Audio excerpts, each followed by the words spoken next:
कुछ बोलबू का? हाँ, वो हमनी के सिनेमा देखे जावल चाहता नहीं दीदी। का? हमनी के सिनेमा देखे जाता नहीं दीदी।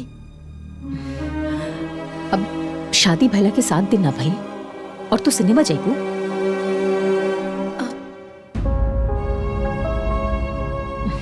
ना छुटकी, हर चीज के एक समय होला। शादी के 6 महीना बाद तक हम कहीं ना गई नहीं। काल से पंचायत के लोग का बोली कि भाभी जी की देवरानी घूम घूम के सिनेमा देखता रही। हम सबके नाक कट जाए। रउआ रोज गांव में घुमतानी तो उसे नाक ना कटेला। हम अपन पति के साथ सिनेमा देखे जाता नहीं तो उसे नाक कट जाए।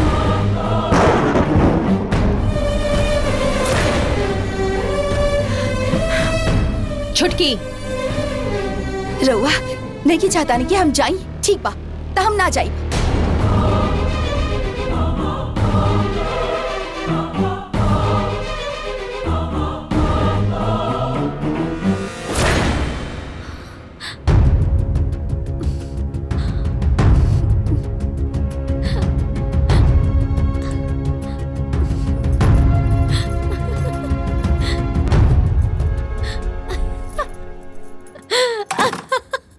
मुखिया इनके मिलल जवाब, एहो सखी हाय हाय, अब इनकर होई हिसाब, एहो सखी हाय हाय।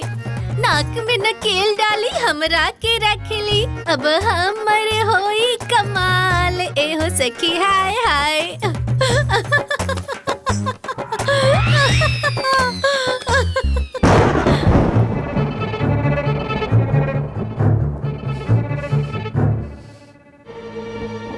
ये घर में जब से हम आईनी हमार जिंदगी बर्बाद हो गई। सारा शौक पर पानी फिर गए। बाकी अब हमरा के मोहरा मिल गई बा और अब हम आग में घी के काम करब और प्रधान के सारा प्रधान खत्म कर दे और घर में अब हमने की रात चली। हमने के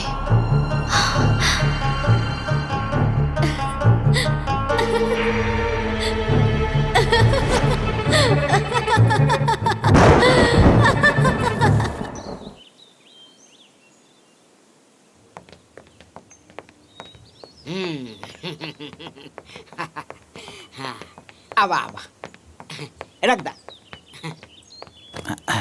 नमस्ते। नमस्ते नमस्ते। नमस्ते। जा जा जा। ए भगनी लोगन, भगनी लोगन आवा आवा। कहा मामा जी? ई सब कुल धोती है।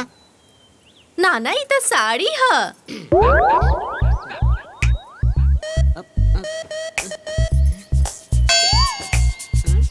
अरे ना, धोती हो। अच्छा तो लगलू अपन बोल के तीर चलावे। तो तीर चलाई ना, केकरा नहीं के लौकत की धोती है। अच्छा अच्छा ठीक बा। ई कुल धोती के रंग के सुखा के आ फिर तैयार सब के झोरा में पैक कर दिया। पंचायत में 4 गो बेटी के ब्याह बा। ई कुल धोती ओहिजा जाई। केहू गुलामी करे खातिर नहीं खियाइल हम। समाज में नाम बनावे के शौक बात तो खुद करे। अच्छा 4 दिन ब्याह के अइला न भइल, लगलू जुबान चलावे। रउआ चमचागिरी करल बंद करी। हमके तू चमचा कहता रे? हाँ। आज तक ले ई घर में हमार अतना अपमान ना भइल। ऊ तो हम अपन मुअल बहिन के दिहल वचन निभावे। कौनो वचन ना देले रहनी रउआ। फोकट में खाना मिलेला और यहाँ बैठ के ठूसत रहेले। तो लगलू हमार थरिया निहारे। आबे दा हमार दोनों भगना के आ तू दोनों के शिकायत करके झोटा पकड़ के बाहर निकलवा दे। हमनी के यहाँ से निकाले से पहले रउआ के यहाँ से निकालब हम। समझला? चला निकला हिजा से। बाप रे बाप, अतना बेइज्जती। अब हम ही घर में ना रह सकेले। अगर रउआ में थोड़ा सा भी शर्म होखी ना तो रउआ यहाँ पर वापस मत आइया।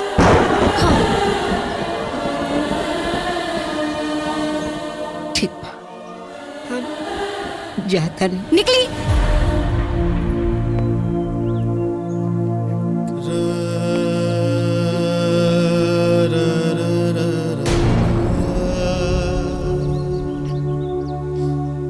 जल्दी।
मछली, छुटकी, बाहर आवा लोग।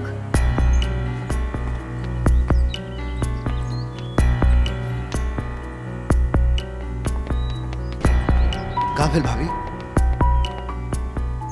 मामा जी के बोलल ह? हम पूछतानी के बोलल ह? हम बोली हा।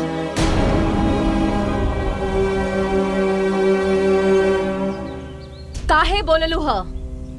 उ बदतमीज आदमी रहल। उके रउआ लोग कपार पे चढ़ा देले बानी, बाकी हम ना चढ़ाई। छुटकी, अरे ऐसे काहे बोल रहल बाड़ू? इतना कुछ घर में ड्रामा हो गइल, तुमरा से बतैलू काहे ना? ये इतना कोनो जरूरी बात ना रहला कि चिल्ला चिल्ला के बतावल जाए। मछली, आज के पहले तू मामा जी कैसे न बोलले रहलू? हम बर्दाश्त करत रहनी हा, इनकरा से ना भइल हा। कलिंदी, हद में रह के बात करा। हम कोनो के गाली नहीं देले कि इतना खराब लागता। पूरा गांव के गुलामी खातिर हम एजा नहीं खियाइल। प्रधानी गांव में चली, घर में ना। बस खबरदार, एक शब्द केहू बोलस था। कब से सबके बकवास सुनता नहीं। दिमाग शांत रहे और जुबान कंट्रोल, ना तो हमरा से बुरा केहू ना होई। पहला बात, हमरा के सिखावे के कोशिश मत करा लोग। और दूसर बात, कान खोलकर सुन लो। ई घर हमार है। यहाँ जे भी रही, हमरा हिसाब से रहे के पड़ी।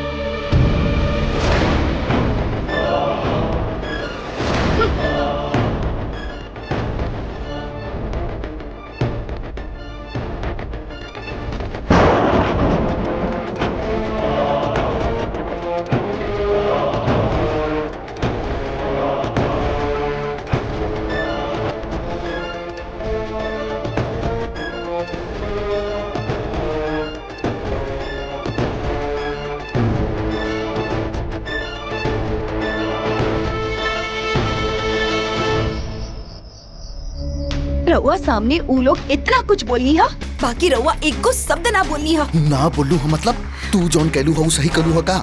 आज ले भाभी से जवान लड़ावे के केहू के हिम्मत ना भई, और तू उनकरा से जवान लड़ावा तरलू हा। आज ले हम एको शब्द न कहनी, तरवा कबू में तारीफ कहनी। एक दिन हम कुछ कह का देनी, सबके नजर हो गई। अरे तू समझत काहे नहीं खो? वो घर में सबसे बड़ है। गांव समाज में उनकर सम्मान है। अगर घर में केहू उनकर सम्मान ना करी तब बाहर के लोग का कही? तो कपार पे चढ़ा के नाची ना। देखा, बेसी फालतू बात मत कर हमरा सामने में। देखी, हम सही के साथ सही और गलत के साथ गलत बोलब। अगर रउआ लोग के ये अच्छा ना लागत बा, तो हमरा के कौन फर्क ना पड़त। अगर रउआ फर्क पड़ता ना तो रउआ समझी। काहे की रवा के आंख पर भाभी जी के प्रेम के पट्टी बंधल बा, हमरा आंख पे ना।